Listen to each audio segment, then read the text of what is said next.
So there is definitely a chance that this comes back down. And if it does, I don't want you having that complacency, anxiety, denial, panic, capitulation, anger, disbelief, or depression. Just know where you're going to get out.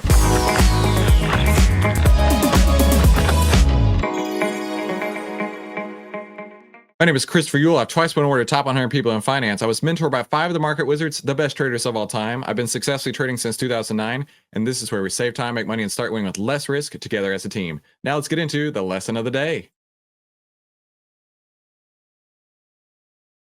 All right, so be sure to stick around to see how we rank this out of 10 and subscribe if you haven't done so already. So this video is called SoFi Gets Insane New $35 Price Target. All right, let's see. SoFi has been a big boom for videos on our channel, so I'd really like to hear what he has to say here. This is from the channel Future Investing. Extremely exciting. Now, as you can probably tell by the title and thumbnail, that we have a new analyst on the block that is actually reviewing SoFi. They initiated an original position on SoFi, Andrew Jeffrey did, from William Blair, but there's actually no price target, okay? Which is a little bit disappointing considering how bullish he truly is on this company. Now, we'll go through that, but before we do, just look at the previous analysts that have put price targets on this company. It's been anywhere from essentially $5 to $19 on the high end, according to TipRanks here, covering Wall Street analysts, until Andrew Jeffries came about, which right now is not showing a price target. Luckily, we are getting some coverage on this from Seeking Alpha, from Barron's, on X, everywhere. So the stock is running up 6.5% today, along with Affirm, as he covered 2 of these names in his actual article. Now, we don't have the official report, but I have screenshots from the reports, and I have these articles that are covering some aspects of what's in the report. Now, sadly, it still doesn't go over his price targets in these articles. I wish that it was more facing to the actual retail investing audience, but we'll have to just read through what we have. Now, we believe that alternatives to traditional consumer finance and bank cards will gain momentum as younger demographics seek better, more transparent financial experiences, said this financial services firm, William Blair.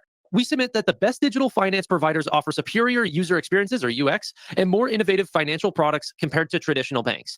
They also employ proprietary underwriting algorithms, enabling real-time credit decisions. Now, although that does actually play into what SoFi actually does as well, the real-time credit decisions is more leaning towards what Affirm does very, very well. Okay. That being said, while many fintechs compete in this broad category, we consider Affirm and SoFi to be leaders. We see these companies possessing 3 critical distinctives. 1, superior digital user experience, accessible, easy to understand consumer finance products with instant credit decisions, and 3, flexible payment options with transparent pricing, no late fees, and clear disclosure. Now, skipping over to the Barron's article, they just have a couple extra quotes that I wanted to throw in there. First off being, although Affirm and SoFi have yet to navigate a traditional consumer credit cycle, they've operated through COVID and have proved their ability to adjust risk in different macro environments. We accordingly appreciate that multiple expansion will accompany steady organic revenue growth, stable credit performance, expanding capital cushions, and improving profitability, said William Blair. Now, what are these multiple expansions? According to Data-Driven Investing, who saw this screenshot, he actually hasn't received the full report. I asked him if he could share this along, but he said, this is all I have right now. Wait, I was muted. There we go. I got to tell you, SoFi has been one of those stocks where it's like, everywhere I see, people are bullish on it. Bullish, bullish, bullish, bullish, bullish. And like, I'm just not like, what is the excitement about? Right? Just in the chat, let me know. Why are people so excited about SoFi? Why SoFi instead of something else, right? What are we comparing SoFi to? That's actually what I'd really like to know. Why is SoFi so different than anything else? Now, but it still gives us a ton to go off of. So this is going through SoFi. We're bullish on SoFi shares, which currently trade at 11.9x estimated 2026 EV to EBITDA. Okay, a greater than 25% premium to a subset of comparables in Exhibit 55. Now, we don't have Exhibit 55 yet, so we can't actually see what the other companies that they're comparing it to, but they still said it's approximately a 22% discount to a wider group of fintech stocks. But what he did say is our base case, okay, their midpoint is that SoFi will drive meaningful multiple expansion, perhaps driving its current roughly 23 times estimated trailing EBITDA multiple forward onto 2026 projections. At 23 times estimated 2026 EBITDA, SoFi would trade at $26 a share, or offering roughly about a 90% upside. In a more bullish view, we cite a 10-year free cash flow return on invested capital analysis, discussed below. We don't get to see that discussed below, which implies a $35 price target over the next 12 months. That is very exciting. So we're really seeing a potential bull side $35 price target on SoFi from real Wall Street analysts that are actually getting pushed out into the public. Now, there are some articles that are going out, but like I said, none of these articles are actually talking about the price target. They're just talking about the buy rating, the outperform that has been put out that is essentially shooting for a 90+% price target, but that's not even in the Seeking Alpha article. That's not in the Barron's article. That's not on TipRanks. Okay. Now, let's go over to SoFi real quick. I know, like I say, this is one that we get a lot of traction on.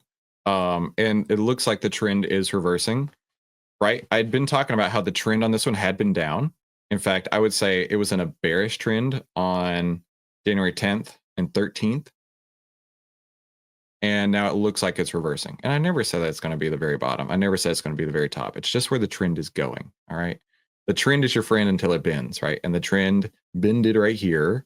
And it looks like it could be bending right back. But I would say you've got a lot of overhead resistance right here with this order block. Let's go. When was this order block created? Scroll over here. So we had some much higher prices on SoFi at one point. It looks like up to $28 or so at its peak. And this order block was created in November 26th of 2021. So what that means is these are large institutional orders that are waiting to be filled. And this is the very best way that I've ever seen to map support and resistance on any chart. And like, I was just looking at, it was GSG in the last video. So be sure you go watch that one. And I was talking about how, in fact, it just cleared, right? It had this order block that was created years ago, and it had been hit 6 times before this candle closed, and it took off the order block, right? And it would go right into that order block and right back out. So SoFi definitely looks like the trend is reversing right here. And it is coming into earnings. Now, this is actually a great play that I love to do, is trade into earnings. We don't quite have the crossovers yet, so I'd still say that this is a sideways trend, right? The 10 and 20 have not crossed back over yet. So price hasn't changed since November 25th. So from November 25th to now, it's gone sideways for 34 trading days. But if we can see that crossover, I do love trading into earnings. But the overhead resistance right here does give me a little bit of caution. But let's say we did hit that $35 price target here. I'm not saying how quickly it's going to be. I would imagine that would be years from now. How much higher would that be? Hit 35 would take it up about 120% from where it is right now. So could be a great play. But then again, I don't put a lot of stock analyst targets. I really don't. As Josh is pointing out here on X, they are talking about this, but they're still not giving actual price targets whenever they're covering this information because it's not an official price target. They're just talking about why they upgraded it in their article. Okay. So I wish they came out and said that $26 price target. I think that it would actually be running much higher than it already is. Like, for example, they are also covering this on Bloomberg, as you guys can see here.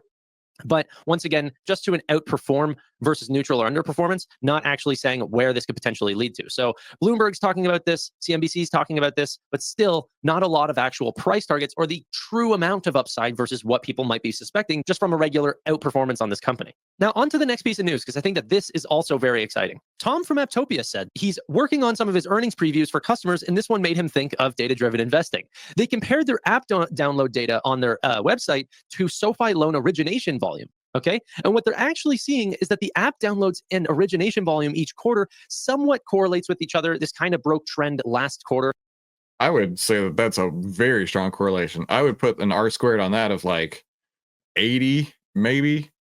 If you know statistics, you know R-squared is like the correlation rate. So from 1.0 being a perfect positive correlation to negative 1.0 being a perfect negative correlation, that's a really good correlation right there. As app downloads were a little bit slower than what they suspected, but origination stayed really high versus what people suspected because, you know, loan platform also came in, it was much higher. So what is this actually going to say versus whenever the downloads actually accelerate, according to the data that Apptopia is bringing in? Could we also see this trend also continue higher? Because the trend right now that's expected by Wall Street would actually break consensus versus the rest of this trend. And if we also include the break in this data from last quarter, because of that loan platform business, could we see this line spike even higher? Like I'm talking up here or something along these lines, right where my mouse is. So This is also very exciting. What we need is more information that essentially shows Wall Street that their estimates are way too low. If they can continue to do that, that means that Wall Street is going to be pleasantly surprised by what they see, and they'll have to reevaluate what they think SoFi could be worth into the future. Q4 is going to be an unbelievably amazing quarter. This is going to be the second quarter of the loan platform business, which we're going to get to see how. I mean, he doesn't have much objectivity in this here. He's clearly bullish SoFi, maybe even long SoFi. I have no skin in the game right now. I've been in cash since right after the elections. As the market's drifted sideways, right? I've been in cash this entire time. The reason why I've been in cash this entire time is because market breadth has been kind of all over the place. This is how we measure market breadth inside of Outlier with this is the percent of stocks with buy signals here. And you can see right after the election, like late November, it actually started to get lower. Taking a moving average of that, the market breadth got very weak. And then almost like a leading indicator, the market trend decided to follow it a few weeks later. So I was out in cash, but only right about here did the market trend actually reverse down and show a bearish trend, which is really ironic because at that point, we started to get more buy signals come through, which is also leading right here. So that's the reason that I've been in cash and why when I come on these videos, I just talk about what they're talking about. But I don't have I have no skin in the game whatsoever right now. But here's something you're going to love. When I do trade, it's going to be live right here. You're going to see me trade. You're going to see the option that I buy. You're going to see the option that I sell. You're going to see where I get in. You're going to see my levels. You're going to see everything. And in fact, if you really do want to see those, just go back into our previous archive right there, and you can see every trade that I've ever put on in the YouTube history there. So I don't just talk trading. I actually do trading. But in the meantime, I don't have anything to trade. So let's go back to SoFi though real quick. It's up 3% today. It was up like 7% yesterday. Certainly looks like the trend is reversing here. So if you are a SoFi shareholder, you know what? Now might be the time to start getting excited. But I would just definitely have a lot of caution. Always approach trading risk first because like it absolutely could turn around. Okay, absolutely could. And I would hate for you to say, oh, it's going to go, it has to go to $35, which we know it doesn't have to. The market can do whatever it wants to do. Has to go to $35. And then you hold it all the way back down, right? I mentioned this the other day on the stream that this move in SoFi here looks a lot like this, right? Your hope, optimism, belief through euphoria, and then the choppiness at the top. I mean, that really, really looks just like that.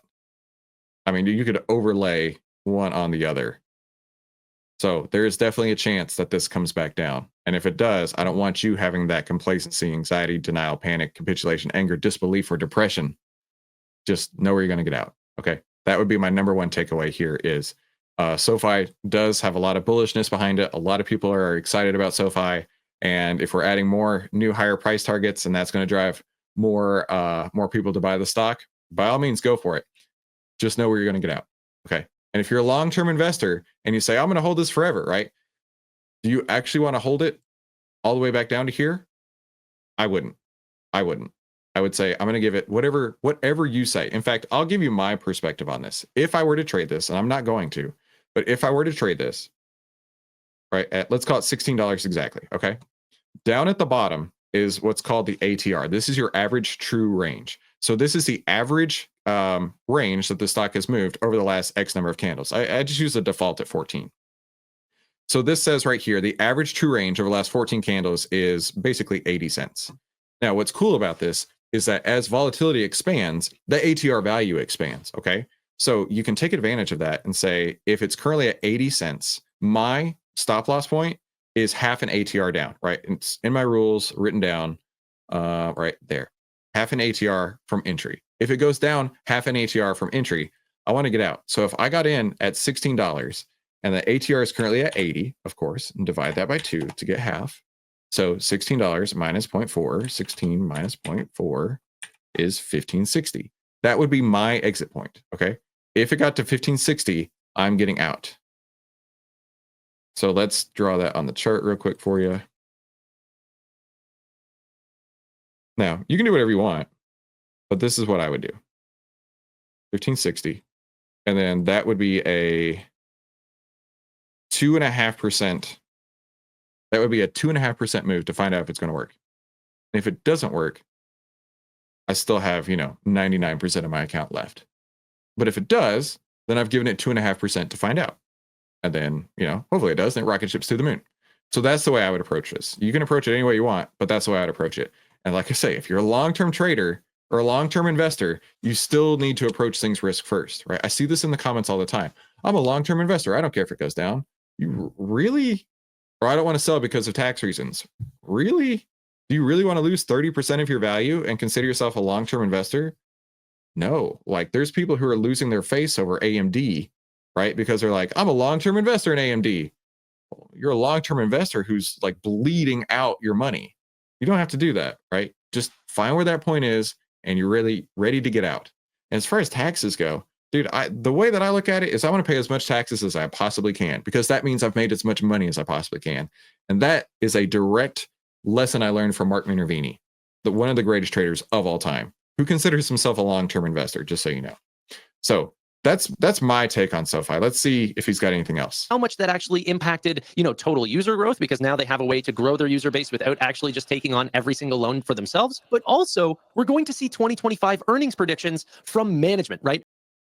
Just amount of data that understand the company way better than what Wall Street understands. What are their outlooks for 2025? And are they going to continue to hold up their predictions for 2026 of that 55 to 80 cents of EPS? Or potentially, are they going to raise it? It definitely. I'd also like to point out that it doesn't matter what the EPS is, the forward PE, whatever fundamental you want to put behind it, whatever you like to look at, none of that matters. Okay. Only price pays. Only price pays. The one thing I actually would be interested in is to see insider buying or selling. I think that could be a little bit more tip off than your forward PE, your dividend growth, your earnings projections, whatever. But at the end of the day, when you are investing in a stock, long-term or short-term, doesn't matter. The only way you make money is if price goes up. So take this, write it on my tombstone. Only price pays. Here lies Christopher Ewell. Only price pays. Right. And hopefully he lived 117 years old. So do me a favor. In the chat, tell me what you're trading. I'd actually really like to know. And I mentioned earlier, tell me why people are so excited about SoFi. Or tell me why you're excited about SoFi. I honestly am really wanting to know. And come back tomorrow to help you save time, make money, and start winning with less risk together as a team here in the Outlier Trader Room. Have a fantastic day.